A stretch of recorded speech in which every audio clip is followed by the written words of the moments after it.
for a bit of an update.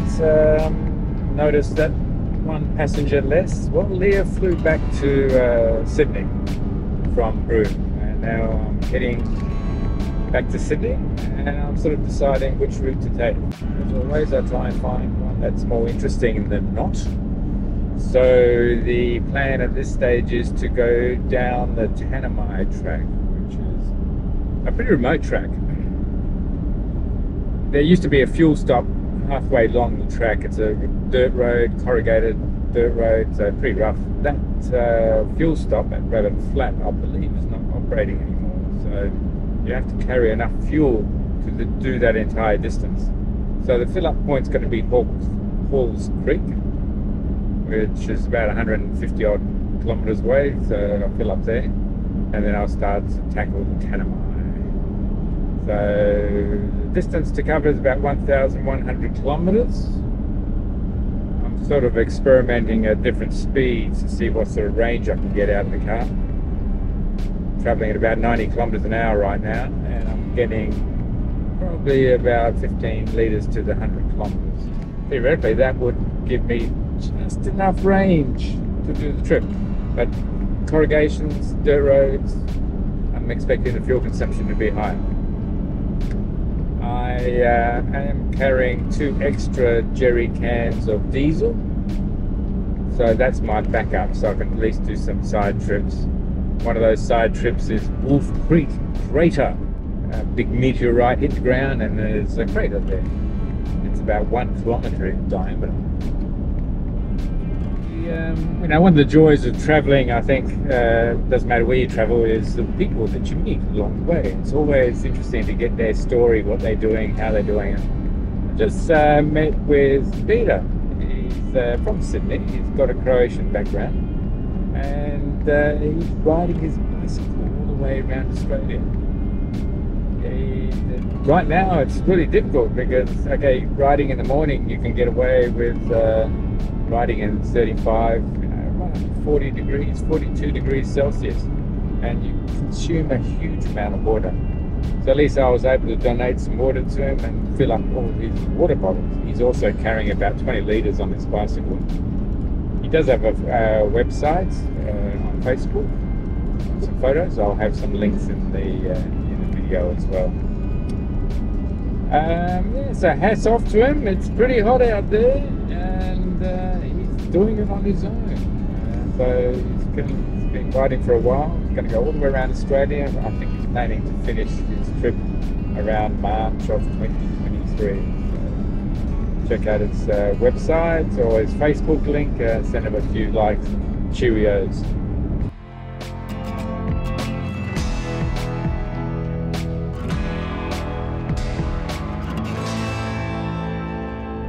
One of the biggest challenges out here in the desert is access to water. I'm carrying about 60 litres of water, so in 3 separate jerry cans I was able to take one of those jerry cans and fill up Peter's water. He needed another 4 or 5 litres. He was carrying 20 litres of water on his bicycle as well, across a whole bunch of different bottles and containers. Tough gig. I'm glad I'm driving and not bicycle riding. Okay, on with the Tanami Track.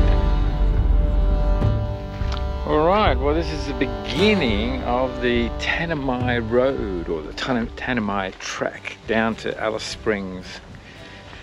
And still there's no indication of how many kilometres it is, but whatever it is. I guess my guess it's going to be 1,100 or thereabouts. What else can I tell you? It's hot. It's 40 degrees Celsius right now, and I guess it's going to get hotter. You really notice it when you stop. Just the radiation from the ground and everything, I guess it feels more like 50. And then this hot wind is also adding to the complexity of it all. I'm going to spend probably at least one night out in the desert on this road, bush camping, which will be good. So depending on how many stops, there may be even 2 nights.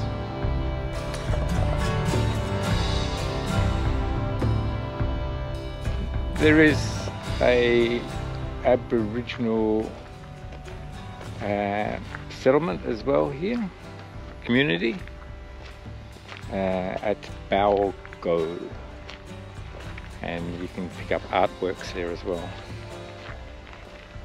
I'll be driving past there, but I'm not entirely sure whether I'll be actually stopping in for the artwork.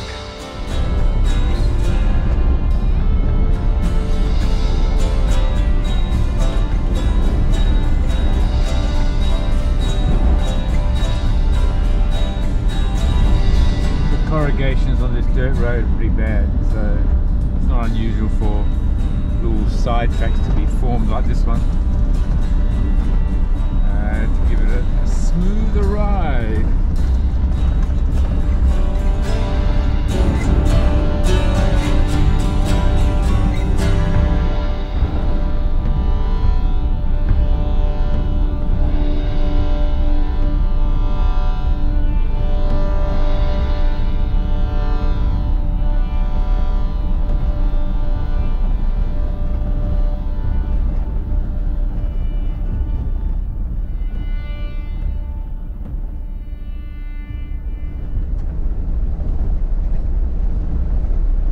Have arrived at Wolf Creek Crater. Yes, a crater created by a meteorite. I believe it will be an amazing sight once I get the drone up. Right now it's 42 degrees Celsius. It's a 400-meter return journey up the top there, so I'll fly the drone around the place first and then have a look at it. So this meteorite that hit was pretty impressive. It happened 300,000 years ago. It was traveling 15 kilometers per second. It's estimated that the meteor was weighed in at something like 50,000 tons. That's incredible. So I guess that sort of sprayed stuff all over the place, probably 4 kilometers. And if you're lucky, you can pick up a fragment somewhere. Could be metal. I've got a little magnet, so I can sort of go around and poke around and see whether I can actually find something to stick to the magnet.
Flying in 42 degrees Celsius has its challenges. Even this drone here, I've got the Mavic 2 Pro here, and the body is so hot you could hardly touch it on the sides here. It's so hot.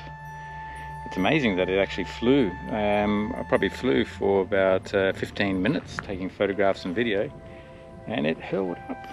Well done, Mavic. The other thing that overheats all the time is the iPhone in these conditions. So luckily there's a shelter here, so I'm not getting the radiant heat from the sun, otherwise it would just shut off immediately. As it is, the screen has gone dark, because once we're about 42 degree air temperature, that's what happens. You can't even charge a device when it's this hot. And you need the smartphone for this controller to operate. But even this controller was overheating, and there's a fan in there, and that was going berserk, trying to pump the air through the controller to keep everything working. Alright, so that's operating cameras, drones in Australian conditions at 42 degrees and above.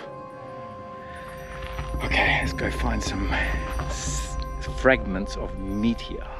I have my magic wand, so there you go, extendable wand here, And on the end I've just got a conventional iron magnet on here.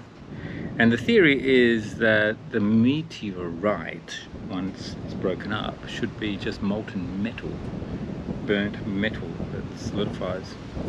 So if you go hunting around in the dirt with this, then you might find something that's metal and might be part of a meteorite. Okay, so the good news and the bad news is that this is iron ore country, and iron is also can be attracted to a magnet. So we've got a number of exhibits here. We've got some stuff here. So look, nothing there. Some poo. That's no good. And then we've got some other rocks that I just picked up here. So look at this. That one. That one. It's got quite a bit of metal in it, just stick. Those three little bits there stick easily. So are they bits of meteor? Well, I don't know. But I can sort of make believe that it is. And then I've found a little bit of something that's 300,000 years old. It's pretty hot, so hopefully there's no snakes around the place. The trick with snakes, especially the venomous ones, is to stomp your feet and they feel the vibrations and then they scatter, hopefully, back into their hole. I'm trying to avoid these flies, but nothing much you can do about that. I might just look and stop rabbiting on.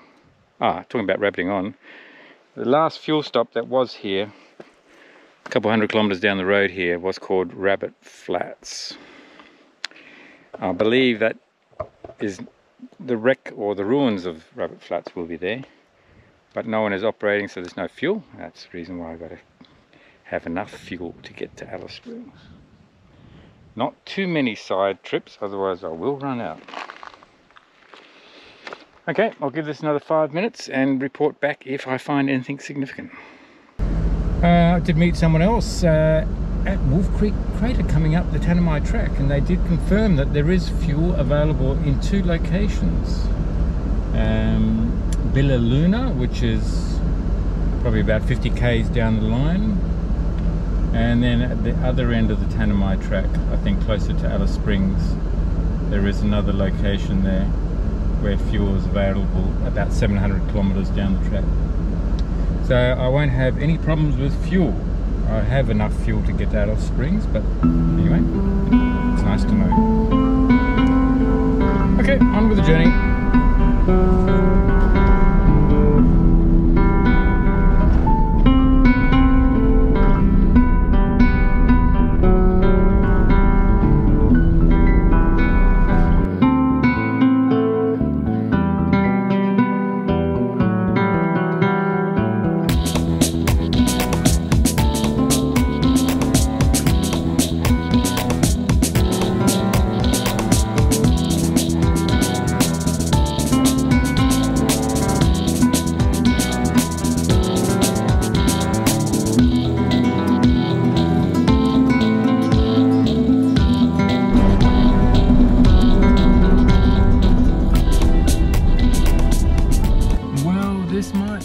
It's out of control here with this fire that you can see in the background, but this is all controlled burning. It looks pretty horrendous, doesn't it? But that's how the desert is controlled. There's a lot of spin effects around the place, and if you just burn it off bit by bit all over the place, then you won't have this an intense fire. You'll just have these smaller fires that are purposely lit, that sort of burn and find their own path and leave sections there that aren't burnt, so that, you know, some wildlife can survive. Pretty severe, but anyway, that's the way it is in Australia. Fire, we have to live with fire.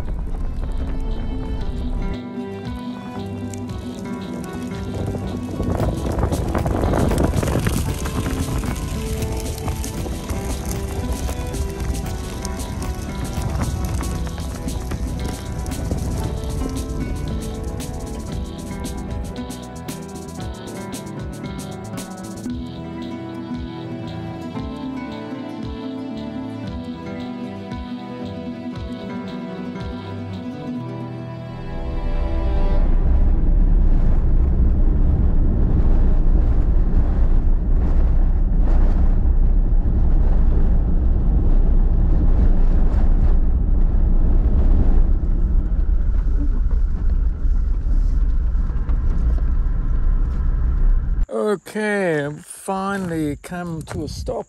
It's been a long day today. Driving along the Tanami and have some dinner. It's still about 35 degrees Celsius. Bugs galore. But where the breeze is, which is at the back, no bugs. And this other side of the car, there's still a little bit of a breeze, no bugs. Dinner time and maybe some night sky photography.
Good morning. In the middle of the Tanami Desert right now, and found this truck stop. I'd say it must have been about 9:30 at night, and there was still one road train that came through at that time, or soon after, crawling along at about 10 kilometers an hour. I guess that's what they do at night time. And on these corrugated roads, the trucks, they go really, really slowly. There hasn't been much traffic. There's one tourist car, I think, maybe two. The rest have been local traffic from the local communities, just moving around the desert. And nice 30 degrees right now at 7:30 in the morning. Expecting 42 again today. Mind you, the further south I go, it should get cooler. So I'm looking forward to that. So I think it's time to pack up and hit the road again. So probably got another 600 odd kilometers or so to Alice Springs. Should get there today. So just one night on the Tanami Desert, which is good. Fuel economy seems to be pretty good too. So going slowly. Slowly, okay. Going at about 80 kilometers an hour, which is pretty quick, I suppose, on these roads. But it's just the sweet spot, I think, for the troopy and getting the maximum economy.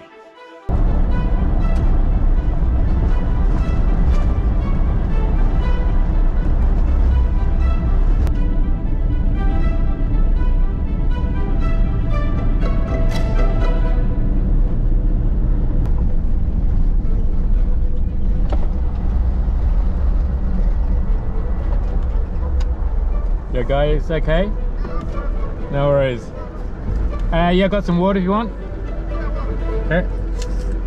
Offering these guys some water.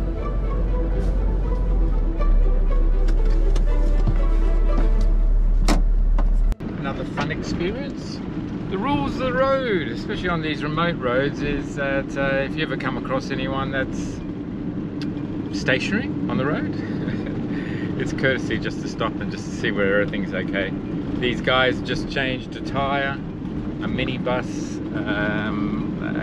from the local community here, and this is their country. I met with a guy called Frank, and yeah, he managed to change the tyre, had to use a mallet, whatever, to bash some of the rim out, whatever.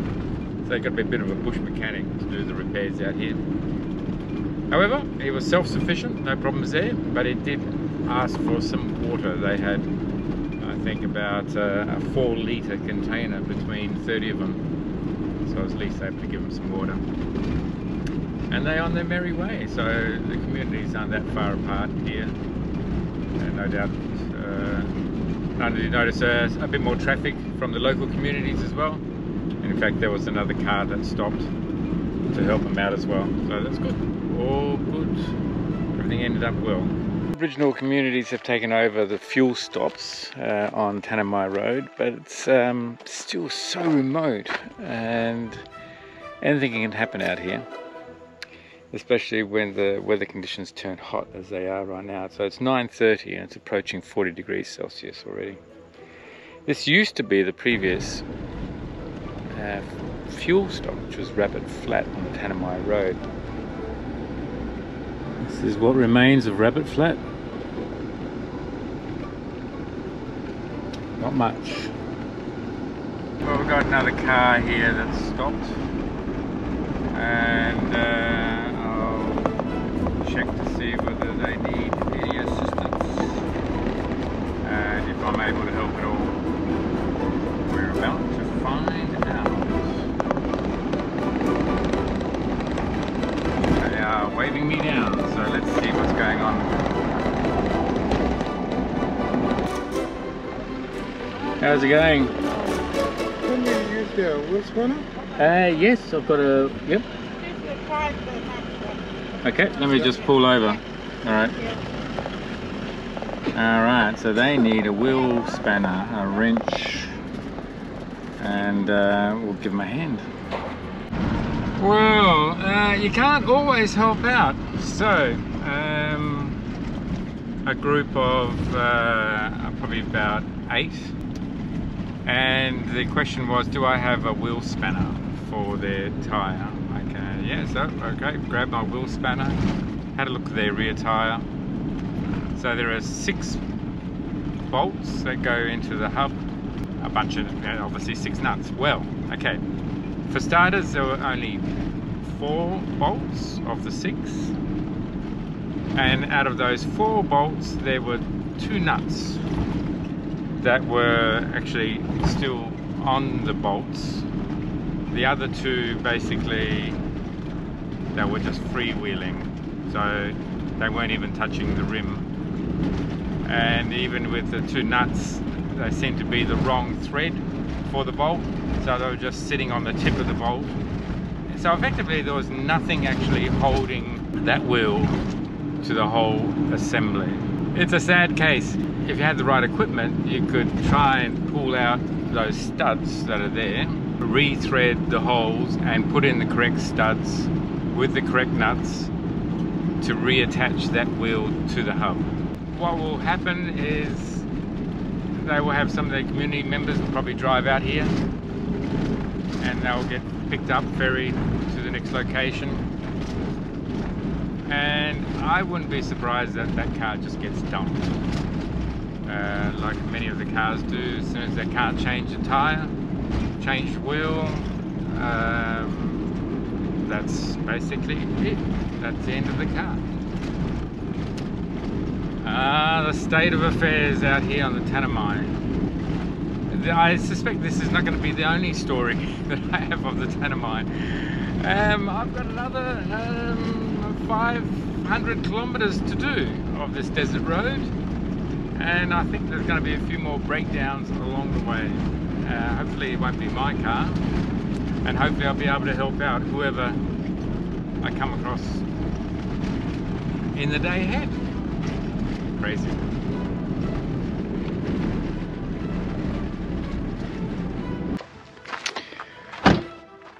Oh my goodness, these corrugations are so bad. I don't know whether you can actually see here, but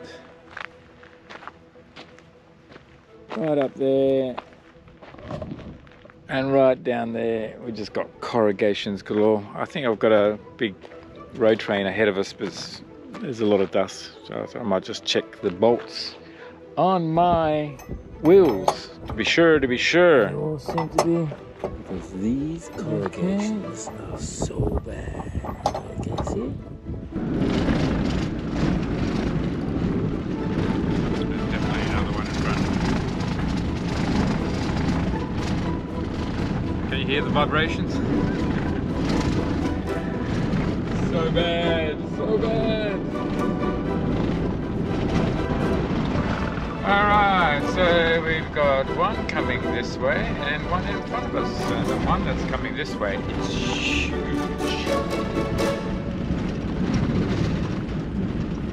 Huge. Oh my goodness, look at it rattle away.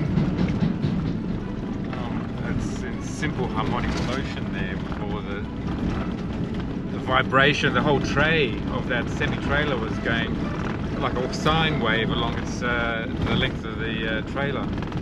Crazy. Now well, there's more ahead. Another one coming my way and one in front, heading in the same direction. Another big truck here. My goodness, they're really shipping in the big boys. Look at the size of that. Alright, and then we've got one in front of us now.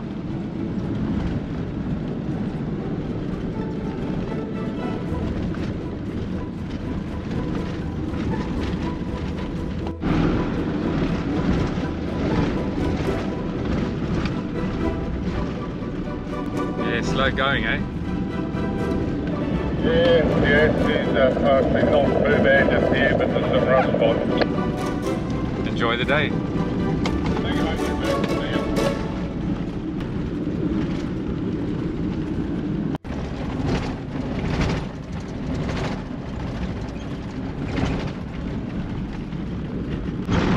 We get all sorts of characters on the road.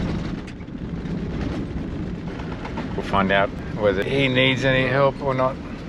You never know who you're going to meet in these lonesome Tanami road here, and I've met Steve, and he's been walking for how many years now? 7 years. Yeah, in a period of 7 years, through the Queensland outback and now into the Northern Territory.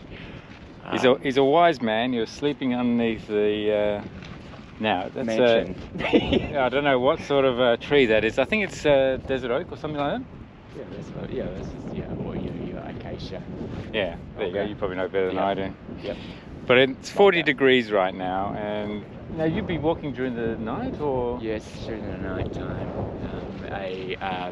5 o'clock usually till 12 the next day. So 12 to 18 hour period of walking in the coolness of the night, where you don't even touch a bit of water at all. He's surviving on what, 2 litres a day? That's my regular intake. Regular intake, 2 litres a day in 40 degrees days. It is always cooler at night. Yeah. Look, it's taking the practicing like the Bedouin do out in the desert over in the Middle East. Travel at night time, it's always cooler. You're carrying 120 kilos, I think you were saying, on this rig of yours. Yeah. So you've got to balance it well, don't you? Yeah, it's like 120 to like around 70 litres of water. Definitely 30 of clothing. You got a 20 kilos more of swag and a sleeping bag. And other bits and pieces I find off the road. Bits and pieces. So it's 100, 120, 130 kind of thing. But it's so well balanced. You can just push it with one hand. Yeah. It's modification. It's like a square box at the start. Now it's come to this.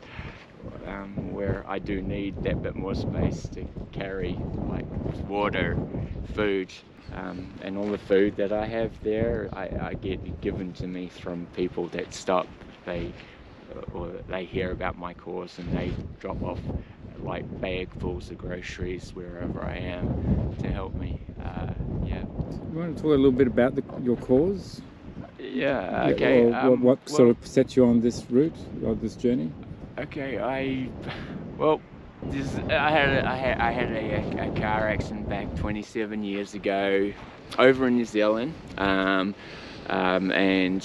a government department that failed on keeping their promises and helping me in rehabilitation after coming out of a coma from a brain injury. You're just released out back into the world without any assistance, and of course you suppress everything like the post-traumatic stress You get seizures, all of these things you're not aware of. You just think you're going loony, and you get back into life. Everybody encourages you to get back into life. Don't give up. Have a tablespoon of cement. Get into it, harden up. And that's what I done. And of course, it all came back to me whilst I was pretty much had got married and had a family. And that all ended up horrible. I was angry, and yeah, the depression, losing jobs, just hating the world, alcohol, and suicides.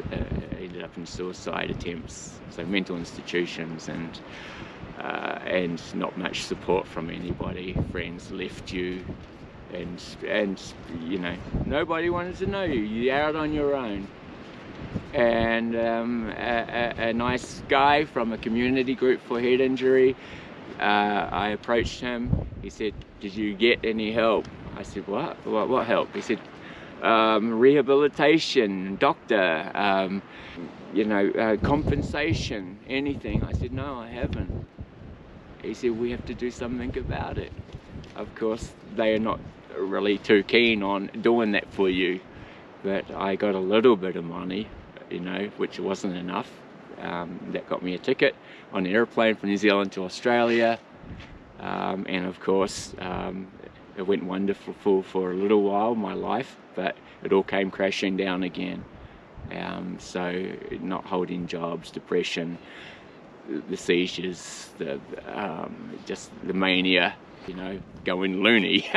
And yeah, the government departments catch up with you, and they shut down my accounts because I wasn't paying my child support when I couldn't even support myself.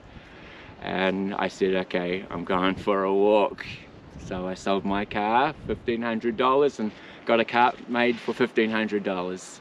And it's morphed into something else now after all these years. But I went for a walk, and it was enjoyable, and nobody can find me. It's a therapy for me. It has its had hard days though, you know. But with what you've gone through, do you think you're able to help others who are going through a similar journey? That's the goal. That's the goal. Yeah. Look, I was very angry about everything. I thought, yeah, you know what? Let's go on an anger protest, a rage, and become a revolutionist, and get the government to do something about this kind of situation, you know, and other people going through it. But it's not the way. You can't be angry about a failing system. I think, you know, I want to project a positive attitude, yeah.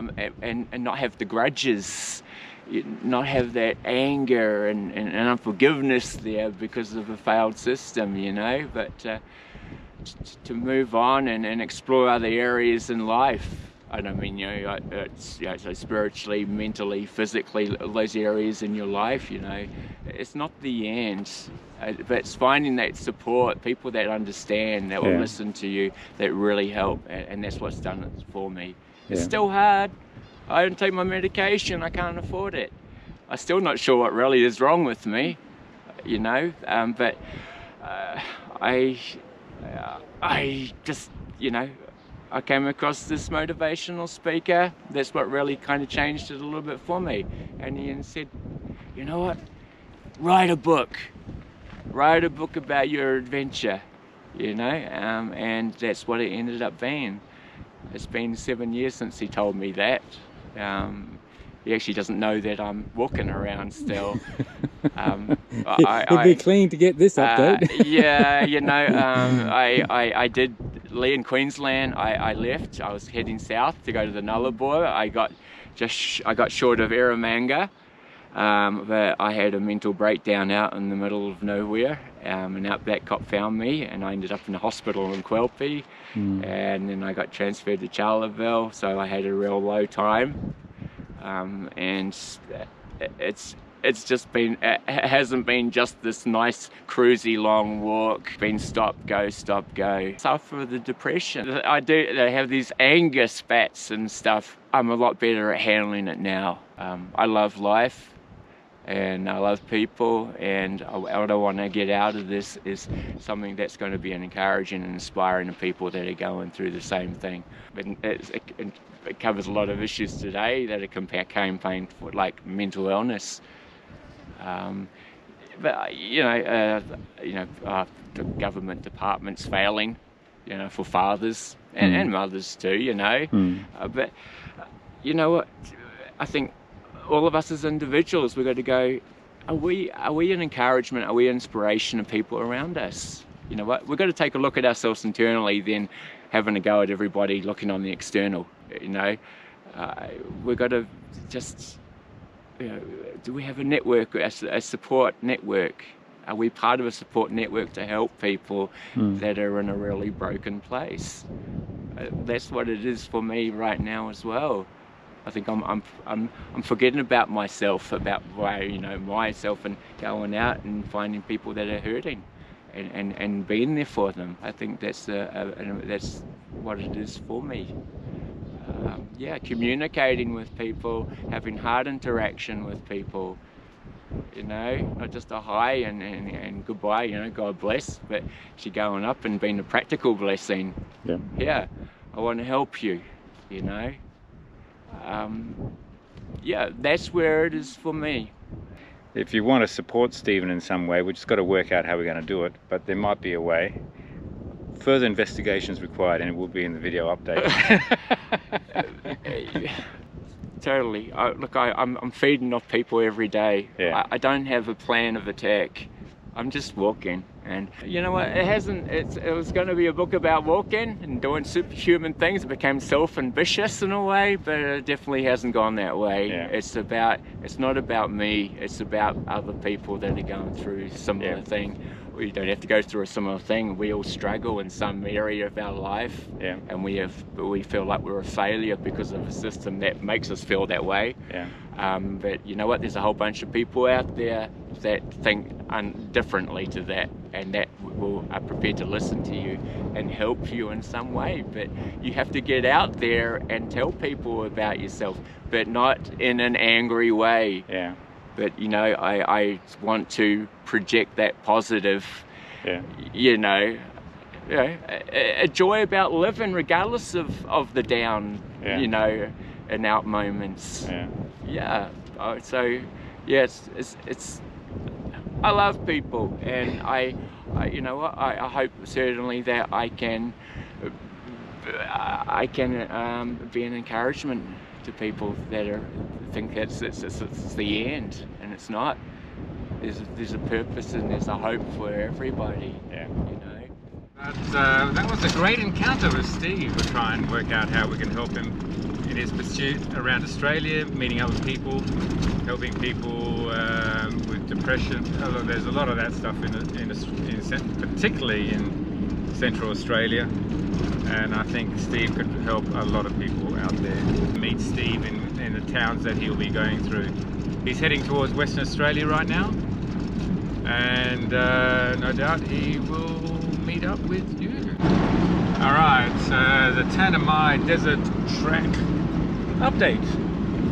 Road repairs update. So it starts from about 300 kilometers from Alice Springs, and they're doing a lot of work here. So they've built a side road here, which is far better than what the old Tanami Track is like.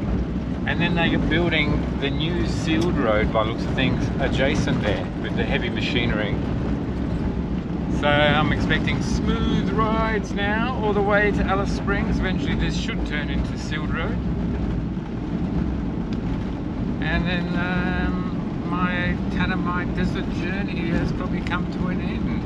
And I must admit, that's been one of the most interesting desert treks that I've done with the people that I've met. Steve, for example, and helping out some of the fellow travellers and local communities here, wherever I could. It's been a bit of an eye-opener, to say the least. Well, that's it for the dirt road off the Tanami. It's about 800 kilometres of dirt, and now we have gone to sealed road, and I'm expecting sealed road now for the rest of the journey to Alice Springs. And then I have to decide where to from there. The eastern states have had a lot of rain, there's been a lot of flooding. Murray River is flooding right now, and so I might go sort of head down that way to see how the floods are. Might make